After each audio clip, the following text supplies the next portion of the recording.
I just feel this week we're overcome with inquiries, aren't we?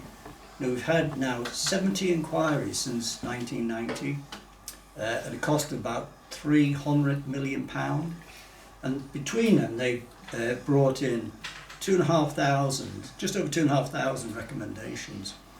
Yet there's only been 6 select committees to determine whether or not those recommendations have actually been brought into being, and governments have been held to account.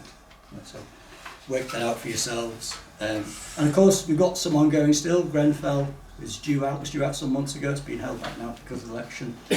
Got the postmasters, postmistresses, don't know what you make of that. Contaminated blood, I can't even understand how that's come about. We've got some still in the wings, haven't we, coming up? So one which is doing like a pantomime tour at the moment, the circus tour, is the COVID inquiry. So that's done to Westminster, gone back to Westminster, gone to Northern Ireland, gone to Scotland and Wales.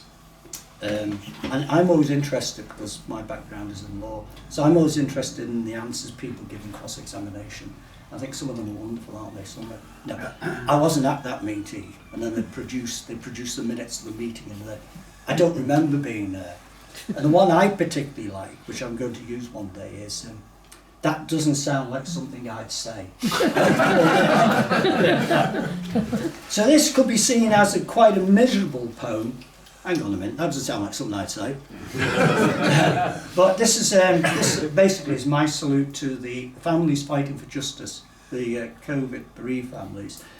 And this is because I have no imagination, and titles for poems is called The Wall, but it's not Brick in the Wall, it's not Pink Floyd, it's not Wonderwall, it is the COVID National Memorial Wall on the National Embankment, the Albert Embankment down in London. So say this is my little salute to those people fighting for justice, and good luck to them. So this is it, The Wall. The night's growing chilly, becoming cold. I'll grab my coat and you wrap warm in your shawl. We'll take a stroll down the Albert Embankment from St. Paul's, go down by Tommy's, read the memorials etched lovingly on the wall. A memorial to a toll of a virus led out of control. Some say loss is just love with nowhere to go. No last warm embrace, no final kiss goodbye, no loving hand to hold. Just another lonely person leaving this world alone. But you tell me this, how can a rended heart be made whole?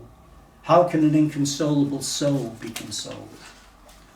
Ah, but you had your parties, you had your wine, you had yourselves a really good time. You murmured incoherently small words of remorse. You paid your meagre fine. Was it really befitting the scale of your crime? You drove to a castle just to check your eyes. You offered your mates lucrative public contracts as some kind of prize. You asked us to believe your incredulous lies, your duplicitous alibis. Ah, you swore you'd protect every care home. You clapped for nurses, for frontline workers, but when it came to real reward and proper investment, always the answer was no. But remember this from those who are left, our health is not for sale and not for let. And we reject your austerity too, your reverse Robin Hood policies that you ought to ditch, for you steal from the poor and you feed to the rich. So I'll raise my collar high against the incoming squall. You stay wrapped warm in your shawl. We'll take a stroll down the Albert Embankment from St. Paul's, go down by Tommy's, admire the drawings etched lovingly on the wall. And we'll offer up peace, and we'll offer up justice, peace and justice to one and to all. Thank you.